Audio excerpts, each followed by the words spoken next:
ಕರ್ತನ ಪರಿಶುದ್ಧ ನಾಮಕ್ಕೆ ಸ್ತೋತ್ರವಾಗಲಿ.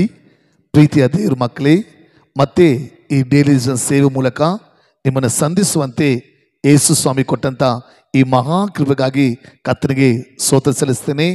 ಈ ಡೈಲಿ ಸೇವೆ ಮೂಲಕ ದೇವರ ವಾಕ್ಯವನ್ನು ಕೇಳುತ್ತಿರುವಂಥ ಪ್ರತಿಯೊಂದು ದೇವರ ಮಕ್ಕಳನ್ನ, ನಿಮ್ಮ ಕುಟುಂಬಗಳನ್ನ ಹೃದಯ ಅಂತರಾತ್ಮದಿಂದ ಶುಭ ಕೊಡ್ತೇನೆ. ದೇವರು ನಿಮ್ಮನ್ನು ಆಶೀರ್ವದಿಸಲಿ. ಆಮೇನ್. ಸರಿ ಮಕ್ಕಳೇ, ಇವತ್ತು ಕೂಡ ಸತ್ಯವೇದದಿಂದ ದೇವರ ವಾಕ್ಯನ ಓದಿ ನಿಮ್ಮ ಬಿಡುಗಡೆಗೋಸ್ಕರ, ನಿಮ್ಮ ಆಶೀರ್ವಾದಗೋಸ್ಕರ, ನಿಮ್ಮ ಅದ್ಭುತ ಸೌಖ್ಯಗೋಸ್ಕರ ಪ್ರಾರ್ಥಿಸಲು ನಾನು ಆಸೆ ಪಡ್ತಿದ್ದೀನಿ.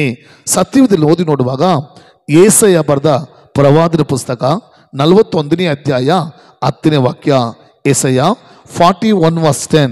ಅಲ್ಲಿ ದೇವರ ವಾಕ್ಯ ಬಿಟ್ಟಿದೆ, ಪ್ರಜೆಯೇ ನೀನಂತೂ ಹೆದರಬೇಡ, ನಾನೇ ನಿನ್ನೊಂದಿಗಿದ್ದೇನೆ, ದಿಗ್ಭ್ರಮೆಗೊಳ್ಳದಿರು, ನಾನೇ ನಿನ್ನ ದೇವರು, ನಾನು ನಿನ್ನನ್ನು ಬಲಪಡಿಸುತ್ತೇನೆ, ಹೌದು ನಿನಗೆ ಸಹಾಯ ಕೊಡುತ್ತೇನೆ, ನನ್ನ ಧರ್ಮದ ಬಲಗೈಯನ್ನು ನಿನಗೆ ಆಧಾರ ಮಾಡುತ್ತೇನೆ. ಆಮೇನ್. ಪ್ರೀತಿಯ ದೇವ್ರ ಮಕ್ಕಳೇ, ಈ ವಾಕ್ಯವನ್ನು ಕೇಳುತ್ತಿರುವ ನೀವು ಯಾವುದೋ ಒಂದು ಕಾಲದಲ್ಲಿ ಭಯ, ದಿಗಿಲು, ದುಃಖ, ಯೋಚನೆ ಪಡ್ತಾ ಇದ್ದೀರಾ? ಅಯ್ಯೋ, ಈ ವರ್ಷ ಮುಗಿತಾ ಇದೆ, ನನ್ನ ಪರಿಸ್ಥಿತಿ ಈ ರೀತಿ ಇದೆ, ನನ್ನ ಕುಟುಂಬ ಈ ರೀತಿ ಇದೆ, ನನ್ನ ಶರೀರದಲ್ಲಿ ವ್ಯಾಧಿ ದಿನೇ ದಿನೇ ಅಧಿಕವಾಗ್ತಿದೆ, ನನ್ನ ಕಷ್ಟ, ನನ್ನ ವೇದನೆ ಅಧಿಕವಾಗ್ತಿದೆ, ನಾನು ಏನು ಮಾಡಲಿ ಎಂಬುದಾಗಿ ದಿಗಿಲು ಪಡ್ತಾ ಇದ್ದೀರಾ? ಭಯ ಪಡ್ತಾ ಇದ್ದೀರಾ? ಯೋಚಿಸ್ತಾ ಇದ್ದೀರಾ? ಚಿಂತೆ, ಕಣ್ಣೀರು ಪಡ್ತಾ ಇದ್ದೀರಾ? ನಿಮ್ಮ ನೋಡಿ ಸ್ವಾಮಿ ಹೇಳ್ತಿದ್ದಾರೆ, ಹೆದರಬೇಡಿರಿ, ನಾನೇ ನಿನ್ನೊಂದಿಗಿದ್ದೇನೆ, ನಾನೇ ನಿನ್ನ ದೇವರು, ನಿಮ್ಮನ್ನ ಬಲಪಡಿಸ್ತೇನೆ, ನಿಮಗೆ ಸಹಾಯ ಕೊಡುತ್ತೇನೆ, ನನ್ನ ನೀತಿಯ ಬಲಗೈಯಿಂದ ನಿಮಗೆ ಆದರಣೆ ಮಾಡ್ತೇನೆ. ಹೌದು ಮಕ್ಕಳೇ, ಒಂದು ವೇಳೆ ನೀವು ಅನ್ಕೊಂಡಿರ್ಬೋದು, ಎಲ್ಲರೂ ನನ್ನ ಕೈ ಬಿಟ್ಬಿಟ್ರು, ಎಲ್ಲರೂ ನನ್ನ ಬಿಟ್ಟು ದೂರ ಹೋಗ್ಬಿಟ್ರು, ಎಲ್ಲರೂ ನನ್ನ ಮರೆತು ಬಿಟ್ರು, ಯಾರ ಮೇಲೆ ನಂಬಿಕೆ ಇಟ್ಟಿದ್ನೋ, ಯಾರ ಮೇಲೆ ವಿಶ್ವಾಸ ಇಟ್ಟನೋ ಅವರೇ ನನಗೆ ಬಿಟ್ಟು ದೂರ ಹೋಗ್ಬಿಟ್ರು, ನನ್ನ ಮರೆತು ಬಿಟ್ರು ಎಂಬುದಾಗಿ. ಪ್ರೀತಿಯ ಸಹೋದರ, ಪ್ರೀತಿಯ ಸಹೋದರಿ, ಯಾರು ನಿಮ್ಮನ್ನು ಬಿಟ್ಟು ಹೋದ್ರು ಕೂಡ, ಯಾರು ನಿಮ್ಮನ್ನು ಮರೆತರು ಕೂಡ, ಯಾರು ನಿಮ್ಮನ್ನು ಕೈ ಬಿಟ್ಟರು ಕೂಡ, ಯಾರು ನಿಮಗೆ ಸಹಾಯ ಮಾಡಿರೋದು ಕೂಡ, ದೇವರು ನಿಮ್ಮ ಜೊತೆ ಇದ್ದಾರೆ, ಕರ್ತನು ನಿಮ್ಮ ಸಂಗಡಿದಾನೆ. ಅದು ಹೇಳ್ತಾನೆ, ಮಗನೇ, ಮಗಳೇ, ಯಾಕೆ ಭಯ ಪಡ್ತಾ ಇದೀಯಾ? ಯಾಕೆ ಹೆದರ್ತಾ ಇದೀಯಾ?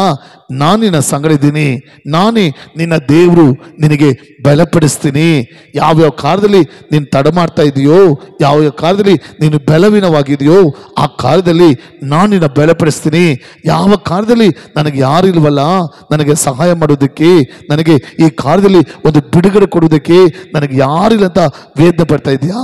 ಸ್ವಾಮಿ ಹೇಳ್ತಿದ್ದಾರೆ, ಮಗನೇ, ನಿನ್ನನ್ನು ಬಲಪಡಿಸೋದು ಮಾತ್ರ ಅಲ್ಲ, ನಿನಗೆ ಸಹಾಯ ಕೊಡ್ತೀನಿ. ಸಹಾಯ ಮಾಡೋದು ಮಾತ್ರ ಅಲ್ಲ, ಪ್ರತಿದಿನ ನನ್ನ ನೀತಿ ಬಲಗೈಯ ನೀತಿಯಿಂದ ನಿನ್ನ ಆಧಾರ ಮಾಡ್ತೇನೆ. ಆಂಬೆ. ಆದ್ರಿಂದ ಭಯಪಡಬೇಡಿ, ಯೋಚಿಸಬೇಡಿ, ಚಿಂತೆ ಪಡಬೇಡಿ. ಸ್ವಾಮಿ ನಿಮಗೆ ಅದ್ಭುತ ಮಾಡಲಿದ್ದಾರೆ, ಸ್ವಾಮಿ ನಿಮಗೆ ಸಹಾಯ ಮಾಡಲಿದ್ದಾರೆ, ಏಸಪ್ಪ ನಿಮ್ಮನ್ನ ಬಲಪಡಿಸಿದ್ದಾರೆ.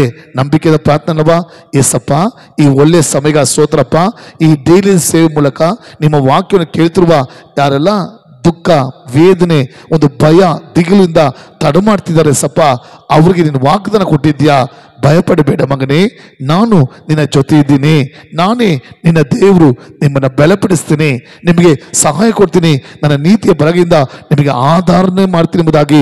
ಎಸ್ಸಪ್ಪ, ಈ ವಾಕ್ಯವನ್ನು ಕೇಳುತ್ತಿರುವ, ನಂಬುತ್ತಿರುವ, ನೋಡುತ್ತಿರುವ ಪ್ರತಿಯೊಬ್ಬರ ಮೇಲೆ ನಿಮ್ಮ ಕೈಯೋಗ ಚಾಚಬೇಕು ಪ್ರಾರ್ಥಿಸ್ತೇನೆ. ನಿಮ್ಮ ಹಸ್ತ ಅವ್ರನ್ನ ಮುಟ್ಟಬೇಕು ಪ್ರಾರ್ಥಿಸ್ತೇನೆ. ಅವ್ರನ್ನ ಬಲಪಡಿಸಿ ರಾಜ. ಅವರಿರುವಂಥ ಎಲ್ಲ ಬಲವೀನಗಳು ಯೇಸು ಕ್ರಿಸ್ತುವಿನ ನಾಮದಲ್ಲಿ ಈಗ ಬಲ ಹೊಂದಿಕೊಳ್ಳಿ ಸ್ವಾಮಿ. ಯಾವ ಕಾಲದಲ್ಲಿ ತಡ ಮಾಡ್ತಿದ್ದಾರೋ, ವೇದನೆ ಪಡ್ತಿದ್ದಾರೋ, ಭಯ ಪಡ್ತಿದ್ದಾರೋ, ಆ ಎಲ್ಲ ಕಾರ್ಯದಲ್ಲಿ ನಿಮ್ಮ ಸಹಾಯ ಯೇಸುವಿನ ನಾಮದಲ್ಲಿ ಉಂಟಾಗಲಿಕ್ಕತ್ತನೆ. ನಿಮ್ಮ ನೀತಿಯ ಬಲಗಿಂದ ಅವ್ರಿಗೆ ಆಧರಣೆ ಮಾಡಿ ಸ್ವಾಮಿ. ಒಬ್ಬೊಬ್ಬರನ್ನ ನೀನು ಆಶೀರ್ವದಿಸಬೇಕು ಪ್ರಾರ್ಥಿಸ್ತೇನೆ. ಆ ರೀತಿ ಮಾಡಿದಕ್ಕೆ ಸ್ತೋತ್ರ ನಮ್ಮ ಜೀವ ತಂದೆಯೇ. ಆಮೇನ್. God bless you.